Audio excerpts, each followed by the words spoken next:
Hello friends, कैसे हैं आप? आपका इस वीडियो में स्वागत है। आज की वीडियो में हम डिस्कस करेंगे सामान्य अध्ययन, सामाजिक विज्ञान सामान्य अध्ययन के कुछ बहुत ही महत्वपूर्ण प्रश्न जो कि सभी एग्जाम्स के लिए बहुत ज़्यादा महत्वपूर्ण हैं। इससे पहले की वीडियो में 50 क्वेश्चंस को डिस्कस किया जा चुका है। आज हम उससे आगे से शुरू करेंगे 51 से। अगर आपने वो वीडियो नहीं देखा है तो प्ले लिस्ट में जाकर के वो वीडियो देख लें। आइए देर न करते हुए वीडियो शुरू करते हैं।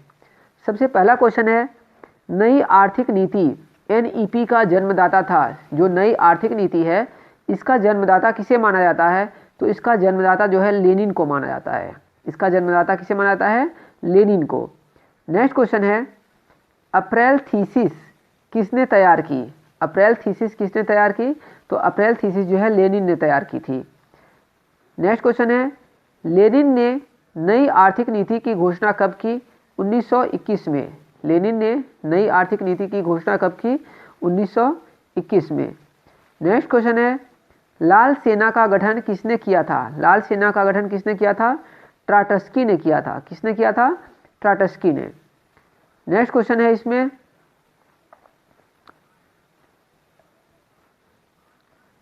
नेक्स्ट क्वेश्चन है, भारत में अंग्रेजी शिक्षा की शुरुआत किसने की थी? जो भारत में आजकल अंग्रेजी शिक्षा दी जा रही है तो इसकी शिक्षा किसने की थी? मैकाले ने। मैकाले ने भारत में अंग्रेजी शिक्षा की शुरुआत की थी। नेक्स्ट क्वेश्चन है, राजा राममोहन राय को सरोकार नहीं था।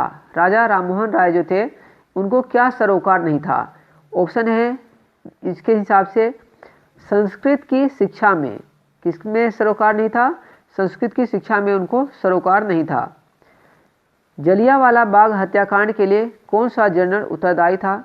तो जलियांवाला बाग हत्याकांड आपने जरूर सुना होगा, जो कि अमृतसर में हुई थी 1919 में।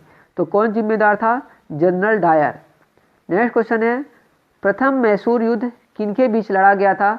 तो प्रथम मैसूर युद्ध ब्रिटिश और हैदर अली के बीच में लड़ा गया था।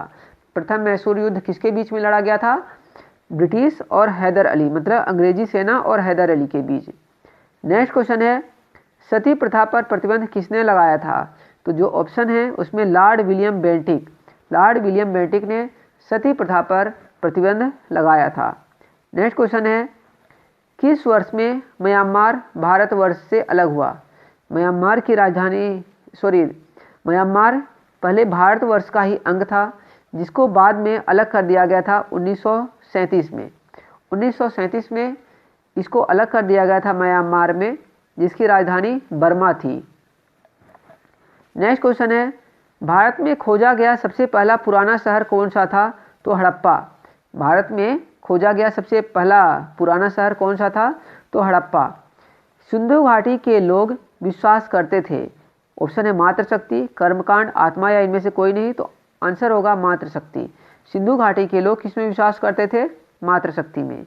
नेक्स्ट क्वेश्चन है, आर्य शब्द का शाब्दिक अर्थ है। आर्य शब्द का शाब्दिक अर्थ क्या है? तो अर्थ है श्रेष्ठ या कुलीन। आर्य शब्द बोलते हैं जो अपने आप को श्रेष्ठ बोलते थे, वो अपने आप उनको हम आर्य बोलते हैं। क्वेश्चन नंबर 70 है, निम्नलिखित में से किस फसल का ज्ञान वैदिक काल के लोगों को नहीं था? चावल, गेहूं या ये सभी? तो तंबाकू फसल है, इसका ज्ञान वैदिक काल के लोगों को नहीं था। नेक्स्ट क्वेश्चन है, वैदिक गणित का महत्वपूर्ण अंग है। तो वैदिक गणित का महत्वपूर्ण अंग है शुल्ब सूत्र। नेक्स्ट क्वेश्चन है, किस वेद में प्राचीन वैदिक युग की संस्कृति के बारे में सूचना दी गई है? तो ऋग्वेद के में दी गई है प्राचीन वैदिक युग की संस्कृति के बारे में सूचना। नेक्स्ट क्वेश्चन पर चलते हैं, वेदों की संख्या कितनी है? तो वेदों की संख्या 4 है। आप जरूर जानते होंगे, बहुत ही आसान क्वेश्चन है। नेक्स्ट क्वेश्चन है, ऋग्वैदिक आर्यों का मुख्य व्यवसाय क्या था? तो पशुपालन। जो ऋग्वैदिक आर्य थे उनका मुख्य व्यवसाय पशुपालन था। भारतीय संगीत का आदि ग्रंथ किसे कहा जाता है? तो सामवेद।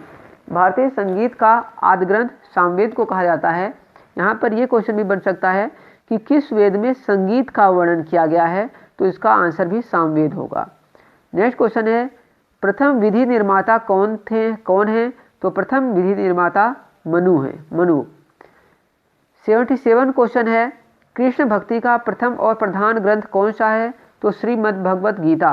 श्रीमद् भगवत गीता जो है कृष्ण भक्ति का प्रथम और प्रधान ग्रंथ है।